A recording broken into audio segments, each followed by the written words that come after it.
Halo, perkenalkan nama saya Merlina. Saya adalah salah satu mahasiswa STT Wesley Methodist. Saya akan melakukan tugas pembelajaran Perjanjian Baru yang kedua, dan saya di sini akan menjelaskan tentang Injil Lukas. Nah, Injil Lukas itu ditulis oleh Lukas. Dia itu seorang tabib dan rekan pelayanannya Paulus. Lukas ini bukan saksi mata secara langsung kehidupan Yesus, tetapi ia adalah seorang peneliti yang teliti berdasarkan kesaksian para saksi yang tercatat di Lukas 1 ayat 1 sampai 4. Nah, Lukas juga dipercaya sebagai penulis kisah para rasul. Nah, di sini Lukas menunjukkan bahwa iman Kristen itu tidak dibangun atas cerita turun-temurun, melainkan berdasarkan penelitian sejarah yang dapat dipertanggungjawabkan. Waktu penulisannya itu sekitar 60 Masehi. Itu ditulis sebelum kisah para rasul. Tempat penulisannya tidak diketahui nih secara pribadi. Ketidakpastian waktu dan tempat itu tidak mengurangi nilai teologi Injil, tapi pesan keselamatan tetap konsisten. Tujuan penulisannya itu Lukas ingin menunjukkan bahwa Yesus itu adalah juru selamat. Keselamatan berlaku bagi semua orang. Kekristenan bukan ancaman politik bagi bangsa Romawi. Nah, terus keselamatan itu universal, bukan hanya milik bangsa Yahudi saja. Terus Anak manusia datang untuk mencari dan menyelamatkan yang hilang. Nah, Yesus itu peduli kepada orang miskin, perempuan, anak-anak, orang berdosa, orang sulit, sakit, orang yang tersisih. Itu dia. Lukas itu memperlihatkan bahwa kerajaan Allah itu berpihak kepada mereka yang diabaikan oleh masyarakat. Nah, di sini penekanan Injil Lukas itu tuh doa. Yesus selalu berdoa sebelum mengambil keputusan yang penting. Terus Roh Kudus bekerja sejak kelahirannya Yesus hingga pertumbuhan gereja. Pengampunan. Yesus datang membawa pengampunan, bukan penghukuman. Belas kasihan menjadi ciri utama pelayanan Yesus. Nah, ada sejarahnya. Lukas itu membagi sejarah ada 3 tahap. Masa Taurat dan Nabi, masa Yesus, masa gereja melalui Roh Kudus. Yesus itu adalah pusat seluruh sejarah keselamatan. Nah, kekuatan Injil ini paling lengkap loh. Disusun secara sistematis, bersifatnya historis. Terus menunjukkan Yesus sebagai juru selamat semua orang. Tapi ada juga loh kelemahannya. Nah, beberapa ahli itu mempertanyakan, ya kan, kelemahannya ini apa? Hubungan teologi Lukas dengan Paulus. Ketidakjelasan lokasi penulisan, tidak adanya tanggal penulisan yang pasti. Kelemahan tersebut nih lebih berkaitan dengan aspek sejarah, bukan isi iman dan teologi. Jadi di Injil Lukas ini ada keselamatan, belas kasih, Roh Kudus, doa, orang miskin, dan universalitas Injil. Dan materi yang keempat ada Injil Yohanes. Injil Yohanes ini berbeda dari Injil Sinoptik. Fokusnya bukan urutan peristiwa, tetapi siapa Yesus sebenarnya. Wow. Jika Injil Sinoptik ini menekankan apa yang Yesus lakukan, Yohanes menekankan siapa Yesus itu. Nah, Logos inilah pada mulanya adalah firman. Nah, firman sudah ada.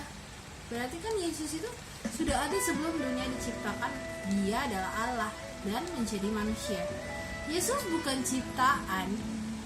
Yesus adalah Allah yang menjadi manusia. Kesatuan Bapa dan Anak. Yesus berkata, "Aku dan Bapa adalah satu." satu hakikat, satu kehendak, satu karya. Yohanes memberikan dasar kuat bagi pemahaman tentang keilahian Yesus. Yesus itu adalah Sang Mesias. Yohanes menunjukkan bahwa Yesus adalah Mesias. Namun Mesias ini nih yang datang bukan sebagai pemimpin politik. Ia datang tuh untuk menyelamatkan saya dan kamu dari dosa. Terus ada Yesus anak Allah. Gelarnya anak Allah, anak tunggal. Terus menunjukkan hubungan unik antara Yesus dengan Bapa. Yesus itu menunjukkan hal yang unik, hubungan Yesus dengan Bapa. Menghormati Yesus sama saja kita menghormati Sang Bapa. Ada beberapa di Injil Yohanes itu berkata, ada 7 pernyataan penting, kan? Akulah, jadi aku adalah. Ya, yang pertama, akulah roti hidup, kan? Akulah terang dunia, akulah pintu, akulah gembala yang baik, akulah kebangkitan dan hidup, akulah jalan kebenaran dan hidup, akulah pokok anggur yang benar. Ungkapan aku adalah mengingatkan pada nama Allah dalam Keluaran 3 ayat 14 hingga menegaskan identitas ilahinya Yesus. Yesus sebagai nabi. Yesus adalah nabi yang dijanjikan seperti Musa. Namun lebih dari Musa, bukan hanya menyampaikan firman nih, tetapi juga menyampaikan firman itu sendiri. Nah, anak manusia menurut Yohanes berasal dari surga, turun ke dunia, kembali ke Bapa, menjadi hakim dunia. Mukjizat itu sebagai tanda. Mukjizat bukan sekedar menunjukkan kuasa. Mukjizat itu bertujuan apa coba? Menyatakan kemuliaannya Yesus, membawa orang kepada iman. Mukjizat bukan tujuan akhir loh teman-teman, melainkan sarana untuk mengenal Kristus. Ada beberapa tema besar Injil Yohanes, yaitu firman, keilahian Yesus, anak Allah, Mesias, iman, hidup kekal, kemuliaan Allah. Perbandingan singkat nih antara Injil Lukas dan Yohanes. Jadi kalau misalkan Injil Lukas itu menekankan sejarah kehidupannya Yesus, Yohanes tuh menekankan identitasnya Yesus. Di sini Injil Lukas fokus pada belas kasihan, sedangkan Yohanes itu fokusnya kepada keilahiannya Yesus. Keselamatan bagi semua orang, kata si Lukas, tapi di Yohanes iman kepada Yesus itu membawa hidup kekal. Di Injil Lukas banyak perumpamaan, sedangkan Injil di Yohanes itu banyak dialog teologinya. Nah, kalau di Lukas dikatakan Yesus sebagai juru selamat dunia, di Yohanes Yesus sebagai firman yang menjadi manusia. Nah, kedua Injil ini memiliki fokus yang berbeda, tapi dia saling melengkapi. Lukas menampilkan Yesus sebagai juru selamat yang hadir bagi semua orang, khususnya bagi mereka yang tersisih, sehingga menegaskan dimensi sosial dan historisnya Injil. Nah, sedangkan Yohanes ini menampilkan Yesus sebagai firman yang kekal, anak Allah, sehingga menegaskan dimensi teologi kepada siapa Kristus itu. Dengan demikian, Lukas itu membantu pembaca kita untuk memahami apa yang Yesus kerjakan. Sedangkan Yohanes itu membantu kita memahami siapa Yesus sebenarnya. Nah, bersama-sama kedua-duanya itu memiliki gambar yang utuh tentang karya keselamatan dan identitas Kristus. Sekian, terima kasih.